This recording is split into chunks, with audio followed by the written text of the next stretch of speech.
registering the familiar click of my front door lock. Another day of endless meetings and forced smiles leaves me craving the sanctuary of my empty apartment.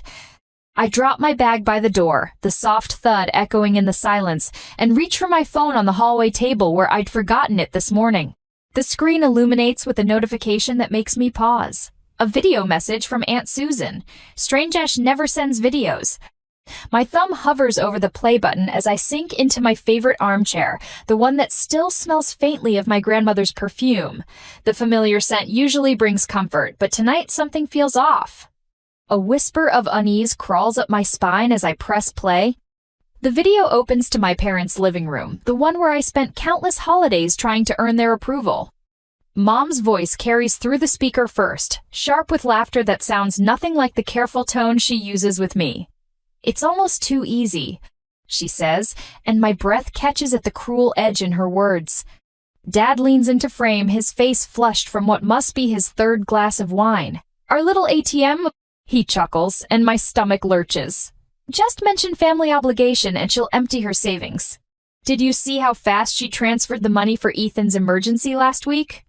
My brother's voice joins in, and the betrayal cuts deeper. "She didn't even ask what it was for." Their laughter fills my apartment, bouncing off the walls until I can barely breathe. My hands shake so badly I almost drop the phone, but I can't look away.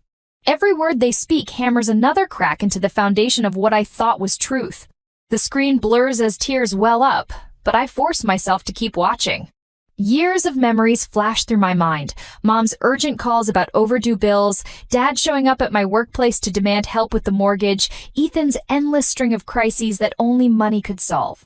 Each recollection takes on a darker shade now, revealing the manipulation I was too loyal to see. "She's so desperate to be the good daughter." Mom's voice drips with satisfaction. "Remember when she skipped her vacation to pay for the roof repairs?" I remember the overtime hours, the missed opportunities, the dreams I put on hold, all to prove my worth to people who saw me as nothing more than a walking bank account. My chest tightens until each breath feels like swallowing glass. The video continues, but their voices fade beneath the roaring in my ears. I grip the armrest, anchoring myself as my world tilts on its axis. The soft fabric under my fingers feels wrong somehow, too normal for a moment that's shattering everything I thought I knew. The timestamp in the corner shows the video was recorded just yesterday during what Mom called a small family gathering I was too busy to attend. Too busy working extra hours to build up my savings again after Ethan's latest emergency. A notification pops up, Aunt Susan sending frantic follow-up texts. "Oh God, Lily, I'm so sorry. I didn't mean to send that to you. Please delete it." But she did send it, and I can't unsee it. I replay the video, each viewing crystallizing the truth I've spent years denying, the casual cruelty in their laughter, the calculated manipulation in their plans, the complete absence of love in their eyes when they speak my name. My phone buzzes with an incoming call from Mom. Her contact photo smiles up at me, the same practice smile she uses when she needs something. My finger hovers over the answer button, years of conditioning urging me to respond, to smooth things over, to keep the peace at any cost. But for the first time, I see the pattern for what it is. Each call, each crisis, each guilt-laden conversation designed to separate me from my money and my self-worth. The phone keeps buzzing as I stare at the scattered bills on my desk, physical reminders of my family's emergencies. A hard knot forms in my throat as I pick up a pen and begin to write, my hands still trembling, but my vision clearing. I will not be manipulated anymore. The words look strange on paper, foreign yet freeing. I've spent so long being the good daughter, the reliable sister, the endless source of support. But as I sit in my darkening apartment watching my mother's call fade to a missed notification, I realize something that shakes me to my core. I don't know who I am without their demands. Each family member has played their part perfectly in this manipulation. Mom, the maestro of guilt trips, her voice always trembling with manufactured crisis. Dad, the enforcer, showing up at my workplace to shame me into compliance when I dare to hesitate. And Ethan, my baby brother, the one I've protected since childhood, wielding my love for him like a weapon. The video plays one final time, and I watch them with new eyes. Mom's perfectly timed sighs when she needs money. Dad's practiced scowl that appears the moment I question any request. Ethan's wounded looks that make me feel like I'm abandoning him if I say no. They've crafted their roles in this performance with devastating precision. My phone lights up again, Ethan this time. The text preview shows just enough. Sis, I really need your help with. I set the phone face down on my desk. In the sudden silence, a question rises that I can't push away. How can I break free when every piece of who I am has been shaped by their manipulation? The answer waits somewhere in the darkness beyond their influence, and for the first time in my life, I'm ready to find it. Have you ever discovered that the people closest to you aren't who you thought they were? Share your story in the comments below. The video plays again in front of me, but this time I notice something I missed before. A series of notifications flash across the top of the screen, frantic messages from Aunt Susan appearing in real time as she recorded. Karen, are you sure about this? What if she finds out? We should delete this. My hands steady on the phone as the reality crystallizes. This wasn't just a casual moment of cruelty caught on camera. They planned this. Every laugh, every cruel comment, it was all orchestrated. Mom's voice cuts through the speaker again, and the memories flood in like a toxic tide. Last month's barrage of texts about the mortgage payment. Your father and I could lose everything. Is that what you want? The month before that, Ethan's in trouble. He needs help now. And 2 weeks ago, why aren't you answering? Family should come first. Each message arrives with perfect timing, always when I'm at my most vulnerable, late at night after a long day at work, or early morning when my defenses are down. The constant ping of notifications trained me like Pavlov's dog, each sound a reminder of my failure to meet their endless needs. Dad's tactics are more direct. I close my eyes and I'm back at my office 3 months ago, his broad frame casting a shadow over my desk as coworkers pretend not to stare. Your mother's crying because of you, he announced loud enough for everyone to hear. Is this job more important than your family? The memory makes my chest tight. I'd transferred the money right there, fingers trembling on the keyboard just to make him leave, just like I always do. Ethan's voice drifts from the phone now, his familiar laugh twisting into something ugly. Watch this, sis. I really need your help. It's an emergency. Works every time. My brother. My baby brother, who I've protected since he was small enough to hide behind me during thunderstorms. The last time he called with an emergency, I canceled my vacation plans to help him. The time before that, I dipped into my retirement savings. Each crisis manufactured, each desperate plea a performance designed to separate me from my money and my self-worth. A text from Jessica lights up my screen, breaking through the spiral of memories. Hey, you've seemed off lately. Want to grab coffee? Jessica, who noticed something was wrong weeks ago, who gently suggested I talk to her mentor Michael about setting boundaries. I dismissed her concerns then, defending my family's honor like a good daughter should. My fingers hover over the keyboard before I type, "Are you free now?" Her response comes quickly. "Always for you? Usual spot?" I need this someone outside the toxic bubble of my family's influence, someone who won't demand anything except honesty. The phone rings, Mom's name flashing on the screen. Her voice comes through sharp and cold. "What do you think you're doing? Without your money, this family falls apart. Is that what you want? Your father's health isn't getting any better, and Ethan's about to lose his apartment." She pauses, letting the weight of her words sink in. "If you abandon us now, don't expect to ever be welcomed back." The familiar guilt rises, but something else rises with it. Anger. Hot and clarifying, burning away the fog of manipulation. My fingers move across the keyboard, typing out words I never thought I'd dare to send. "I'm not sending money this month." The response is immediate. Accusations of betrayal, reminders of all they've sacrificed, threats of what my defiance will cost. Each message designed to break my resolve, to force me back into line. My phone buzzes with another message, this time from Michael, Jessica's mentor. "Jessica told me what's happening. Remember, setting boundaries isn't betrayal. Call me if you need backup." But as the texts pour in, I notice my laptop screen blinking with a new email notification. The subject line stops my breath.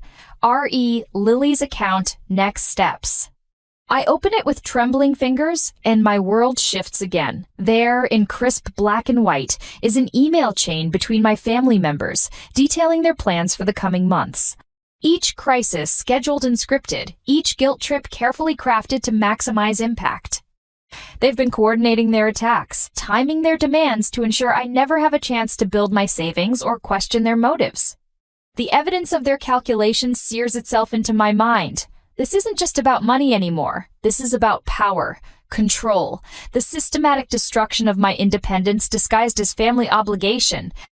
Mom's contact photo flashes on my phone again, her practiced smile now a grotesque reminder of every lie she's ever told me. But for the first time, I let it ring unanswered, my eyes fixed on the email that changes everything.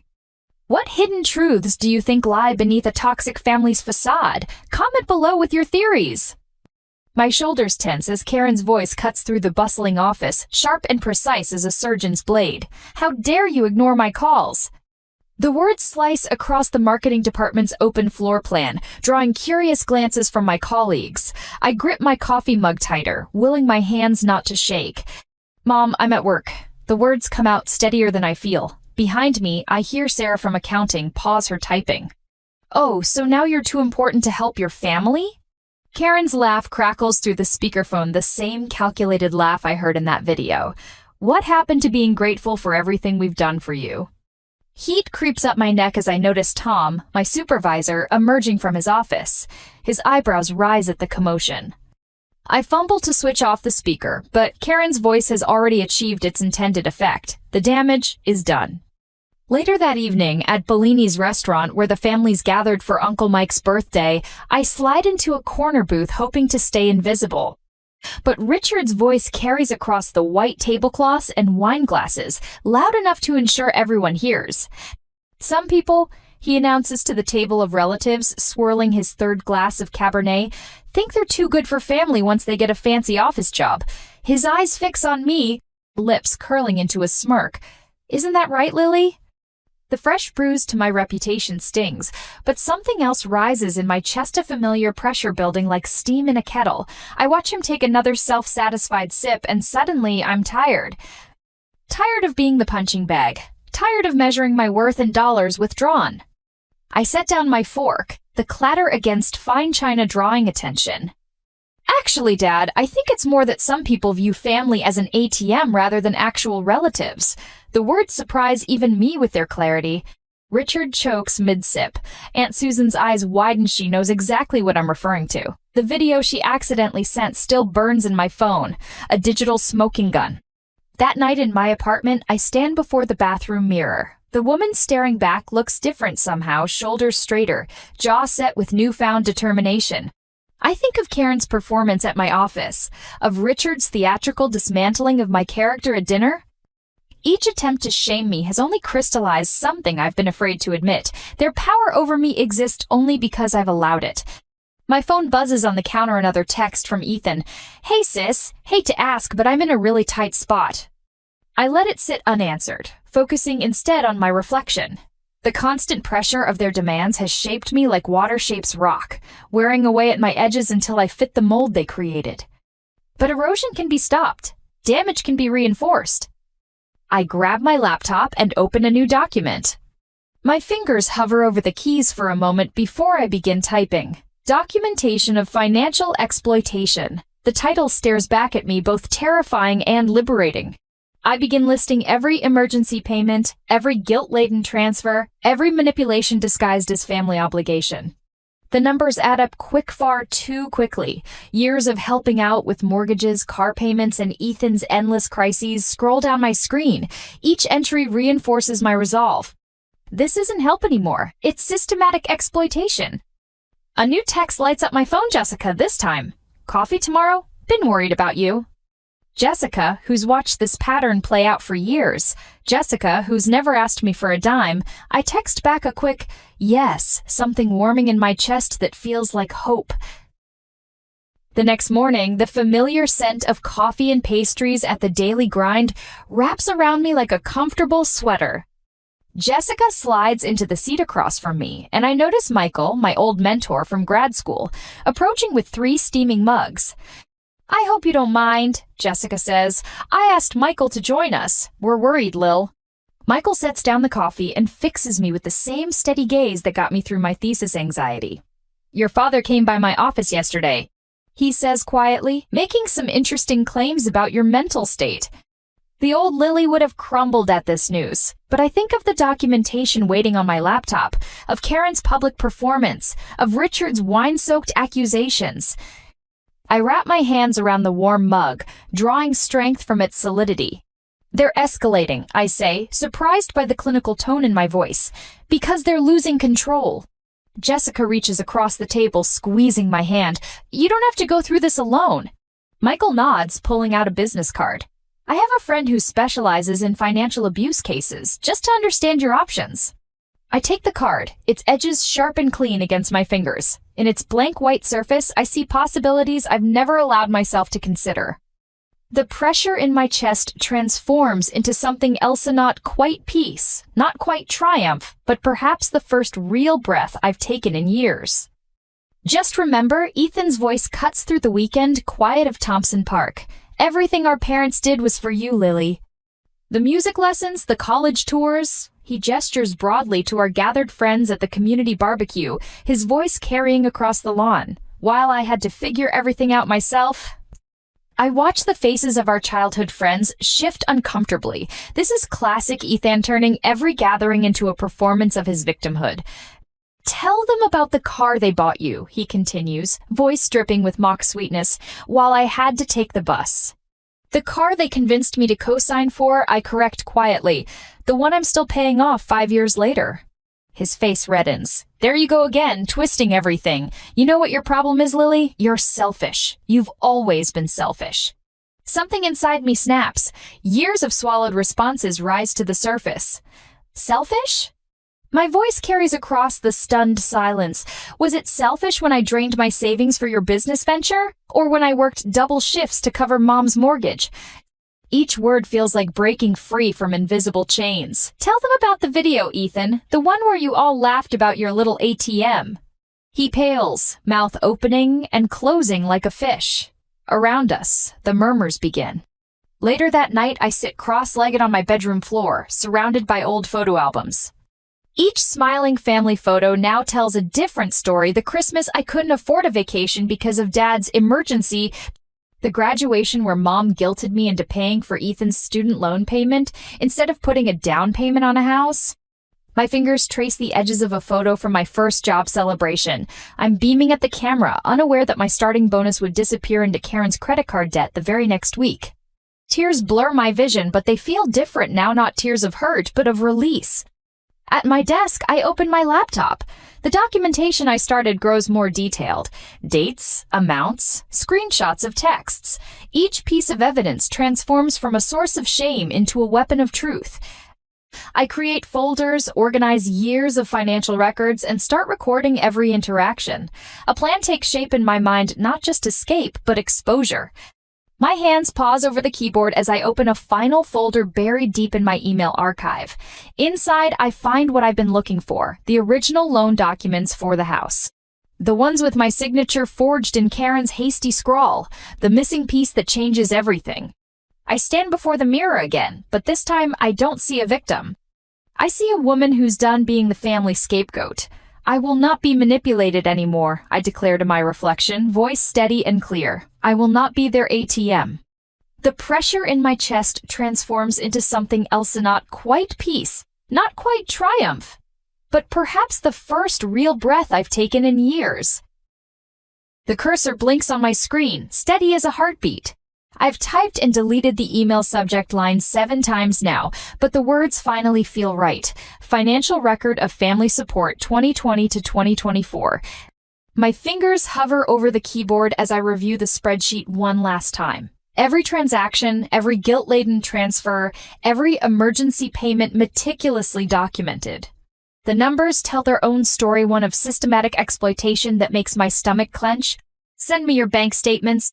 Michael had advised yesterday, we'll build an ironclad case. My mentor's steady voice echoes in my mind as I copy the data into the email body, each line an indictment.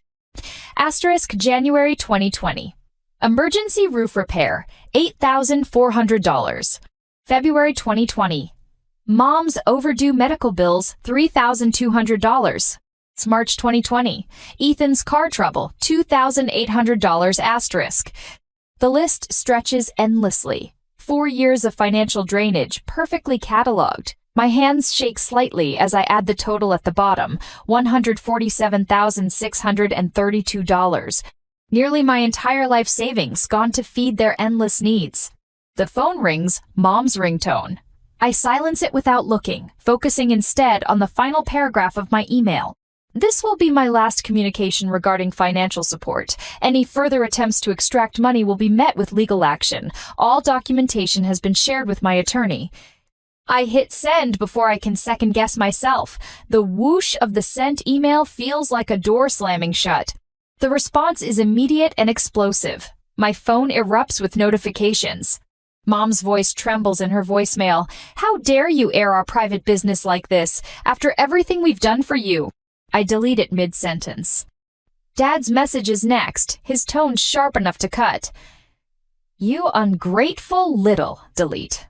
A text from Ethan pops up. Way to stab your family in the back. Real classy, sis. I screenshot it for evidence and block his number. The cafe where I meet Jessica for lunch becomes my sanctuary from the digital onslaught. The familiar scent of coffee and pastries grounds me as I slide into our usual corner booth. But peace is short, lived Ethan's voice cuts through the ambient chatter. There's my sister, the family traitor. He's already halfway to our table, cheeks flushed with what I recognize as his performative rage.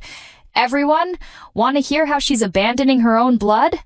The cafe falls quiet. My chest tightens as heads turn our way. This is exactly the kind of public scene I've always dreaded, the reason I've given in so many times before. But something has shifted inside me. I meet his gaze steadily. You mean how I'm refusing to be your personal ATM anymore? A couple at the next table snickers. Ethan's face darkens. You've taken everything from us, he spits. Actually, I pull out my phone, opening the spreadsheet. I can show you exactly who took what from whom. Would you like me to share it with everyone here? The color drains from his face. He backs away, nearly stumbling into a waiter's tray. You've changed, he mutters, but the venom in his voice has been replaced by something that sounds almost like fear. Yes, I say simply, I have. Later that evening, in the community hall I've rented for this purpose, I stand before my extended family with a projector remote in my hand. The screen behind me displays the first of many damning pieces of evidence. See screenshots, bank statements, recorded conversations, all meticulously organized. I've called this meeting, my voice carries clearly through the stunned silence, to ensure complete transparency about our family's financial situation. Click. Mom's frantic text messages about fictional emergencies fill the screen. Click. Dad's threatening emails demanding more money. Click. Ethan's manipulative pleas for just one more loan. Aunt Susan's hand flies to her mouth. Uncle Jim stares at his shoes. Cousin Rachel whispers something to her husband that makes him shake his head in disgust. As I continue my presentation, I watch the family's carefully constructed facade crumble. With each new revelation, their web of lies unravels further. The power they've held over me for so long dissolves in the harsh light of truth. My phone buzzes with a notification. Jessica has posted our cafe confrontation online, accompanied by a fierce defense of my actions. Michael's response appears moments later, sharing my documented evidence with his considerable professional network. Other supporters join in, their voices creating a shield wall of solidarity around me. The mighty Karen and Richard, my manipulative parents, sit frozen in their chairs, their usual arsenal of guilt and threats rendered useless by the public exposure. Ethan, my once cocky brother, seems to shrink with each new piece of evidence. I end the presentation with a final screenshot, the video that started it all, where they laughed about exploiting my generosity. The sound of their cruel laughter fills the room, but this time it doesn't wound me. Instead, it feels like the final nail in the coffin of their control. As the crowd disperses, I catch a glimpse of something I never expected. Ethan, alone in the corner, his shoulders slumped as he stares at his phone. For a moment, the arrogant mask slips, revealing something that looks almost like regret. He quickly looks away when he notices me watching. Through the thin walls of the hall, I overhear Aunt Susan's voice, thick with emotion as she speaks into her phone. I can't believe what we've done to her. All these years. She trails off, and I recognize the sound of someone grappling with their own complicity. Back in my apartment, I spread the evidence across my desk: bank statements, screenshots, recorded calls. My laptop screen glows with social media reactions, each supportive comment another brick in the wall between me and my family's manipulation. I open a fresh document and begin typing. Legal action preparation, phase 1. The familiar tension in my shoulders eases as I outline my next steps, each piece of evidence carefully cataloged, each potential legal argument mapped out. This isn't just reaction anymore, it's strategy. My hands steady as I work, the trembling uncertainty of the past replaced by methodical purpose. A notification breaks my concentration. A new email. Sender anonymous, subject line cryptic. The final piece of the puzzle is closer than you think. My heart pounds as I read the preview text. Whatever this is, it could change everything again. The legal notice lands in my inbox with the sharp ping of an incoming email. Another one. I've received 15 similar messages in the past hour, each more threatening than the last. My mother's latest reads like a war declaration, peppered with phrases like moral bankruptcy and sacred family duty. My phone buzzes again, Dad this time. His voicemail notification popping up alongside a local news article where he's quoted calling me a daughter who's abandoned her family's values. The irony would be funny if it didn't make my stomach twist. I minimize his message and open my laptop instead. The document I've been preparing glows on the screen. Bank statements, text messages, recorded conversations, a digital paper trail of years of exploitation. Each piece of evidence has been meticulously organized, ready for the press conference I've scheduled for tomorrow. My brother's face appears on the television as I'm reviewing the files. He's standing at a podium, Mom hovering by his side like a puppet master. Family isn't just about blood, Ethan declares, his voice cracking with manufactured emotion. It's about sacrifice, about responsibility. My sister has forgotten that. The words hit their intended mark. Me chest tightens with familiar guilt, but this time, the feeling doesn't take root. Instead, I think of the video that started all this, of their laughter as they called me their walking ATM. The memory straightens my spine. My phone lights up with a message from Sarah, my PR consultant. Community centers booked. Local press confirmed. You ready? My fingers hover over the keyboard for a moment before I type, yes. The next morning, I stand before a packed room. Cameras click and whir as I step up to the podium, my USB drive containing the evidence feeling heavy in my hand. The weight of what I'm about to do settles on my shoulders, but it doesn't crush me. Not anymore. For years, I begin, my voice steady despite my racing heart. I believed that family meant sacrificing everything, your savings, your dreams, your self-worth. Today, I'm going to show you what that sacrifice really looked like. The first bank statement appears on the screen behind me. Mom's urgent text about the mortgage payment she couldn't make, the one I later discovered she'd spent on a luxury cruise. Dad's threatening email about showing up at my workplace if I didn't help with Ethan's emergency car repairs the same car he sold a week later for profit. Murmurs ripple through the crowd as each piece of evidence builds upon the last. The room grows tense with collective shock as the full scope of their manipulation unfolds on the screen. I keep my voice level, letting the facts speak for themselves. The video clip of my family's laughter plays last. The sound echoes through the silent room, their cruel words about their little ATM landing with devastating clarity. When the screen goes dark, the silence holds for one breath. 2, before erupting into a storm of camera flashes and shouted questions. My phone explodes with notifications as the story hits social media. Within hours, the video goes viral, my family's carefully crafted image crumbling under the weight of their exposed lies. Local news stations pick up the story, their coverage spreading like wildfire across national networks. A week later, I stand before another audience, this time at a community forum on financial abuse. Mom, Dad, and Ethan sit in the front row, their lawyers flanking them like guards. They're here to attempt damage control, but their usual tactics feel hollow under the harsh fluorescent lights and dozens of watchful eyes. You've heard my family's version of events, I say into the microphone, my voice carrying to every corner of the room. About duty, about obligation, about the daughter who betrayed their trust. I pause, meeting each of their eyes in turn. But obligation isn't love, duty isn't family, and exposing abuse isn't betrayal. The applause starts slowly, then builds into a wave that drowns out my parents' attempts to interrupt. I watch their faces as their last grip on control slips away, replaced by the dawning realization that their power was always built on sand.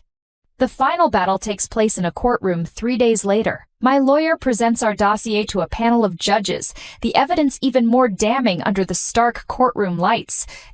Mom and Dad sit rigid in their chairs as the judge reviews years of financial manipulation, their faces growing paler with each documented instance of exploitation. When the judge speaks, her voice rings with certainty. The court finds clear evidence of systematic financial exploitation. She looks directly at my family. All claims on Miss Anderson's financial support are hereby nullified. The words echo through the courtroom, and for the first time in years, I feel truly free. The gallery erupts in supportive murmurs as my family's lawyers shuffle their papers, desperately searching for grounds to appeal. But we all know it's over. As I leave the courthouse, reporters thrust microphones toward me, asking how it feels to win, but my attention is caught by something else. My phone screen lighting up with a notification. An encrypted message from an unknown number. The final chapter is yet to be written. I tuck the phone away, feeling the weight of unfinished business settle alongside my victory. The truth has been told, justice has been served, but something tells me this story isn't over yet. Have you ever wondered if true revenge brings freedom or if it just creates new battles to fight? Let me know your thoughts in the comments below. Morning light streams through floor-to-ceiling windows, casting long shadows across my newly renovated downtown Seattle apartment. The space feels different now, lighter somehow, as if the fresh paint and rearranged furniture have scrubbed away the lingering darkness of the past year. I arrange a silver frame on my desk, smiling at the photo of Jessica and me at last month's charity run. Next to it, I place the certificate from my self-empowerment workshop and a handwritten note from Michael that simply reads, "You've got this." Such simple words, but they mean everything now. My laptop screen glows with my updated 5-year plan. The goals I've set feel ambitious but achievable, expanding my marketing consultancy, leading workshops for others, breaking free from financial abuse, maybe even writing a book someday. Each milestone represents another step away from the person I used to be, the family ATM, the perpetual caregiver, the woman who measured her worth in sacrifices. The local cafe where I now sit with Jessica bears little resemblance to the place where I once huddled in corners, answering Karen's frantic calls about imaginary emergencies. The afternoon sun warms the wooden table between us as Jessica describes her latest project challenges. The client keeps moving the deadline, she says, frustration evident in her voice. I take a thoughtful sip of my tea, considering her words. Have you discussed implementing a change order process? It could help manage scope creep. The confidence in my voice surprises me, not because the advice isn't sound, but because I remember a time when I wouldn't have trusted my own judgment enough to offer it. The community center's meeting room feels intimate with its warm lighting and circle of chairs. 10 faces turn toward me as I share my story, each person carrying their own burden of toxic family dynamics. My voice remains steady as I describe the video that changed everything, the subsequent battles, and the freedom I found in finally saying, no. Recovery isn't linear, I explain, catching Michael's encouraging nod from the doorway. Some days you'll want to give in, to believe their promises of change. But healing begins when you realize that protecting yourself isn't selfish, it's necessary. The rain creates a gentle backdrop as I notice Hera woman standing outside the library, shoulders hunched, phone clutched in trembling hands. I recognize that posture, that look of desperate resignation. I'd worn it myself countless times. Are you okay? I ask softly, approaching with careful steps. Her name is Maria, and her story tumbles out between sobs, a familiar tale of family members who view love as a transaction, of guilt used as currency, of dreams postponed for others' emergencies. We find shelter under a nearby park pavilion, and I share my own journey, watching hope slowly replace despair in her eyes. The first step, I tell her, is believing you deserve better. Dawn breaks over Puget Sound, painting the water in shades of gold and promise. From my balcony, I watch seabirds wheel against the brightening sky, their freedom a reflection of my own. A text notification breaks the morning silence, Ethan, probably with another crisis, another demand. I don't open it. Instead, I think about the woman I've become, the one who helps others find their voice, who knows her worth isn't measured in dollars given or sacrifices made. The one who finally understands that real love doesn't demand your self-destruction. The community art exhibit pulses with energy as I weave through the crowd, each piece telling its own story of resilience and renewal. A striking phoenix rises from scattered chains, its wings spread wide against a backdrop of breaking dawn. The artist Sarah catches my eye and smiles. "Your story inspired this piece," she says, extending her hand. I join a small group gathered near a multimedia installation, exchanging stories and contact information. A photographer named Alex shares his vision for documenting survivors' journeys. A counselor, Diana, discusses starting a workshop series for financial empowerment. Each conversation opens new doors, new possibilities. My phone fills with new connections, mail addresses, social media handles, tentative lunch dates. These aren't just networking contacts. They're the foundation of something deeper. Authentic friendships built on mutual understanding and respect, not obligation and guilt. The future stretches before me, vast and unmarked, a blank canvas waiting to be filled with genuine relationships, personal growth, and dreams that belong solely to me. For the first time in my life, I'm not afraid of what tomorrow might bring. I am enough, exactly as I am. What does freedom mean to you? Share your vision of a fresh start in the comments below.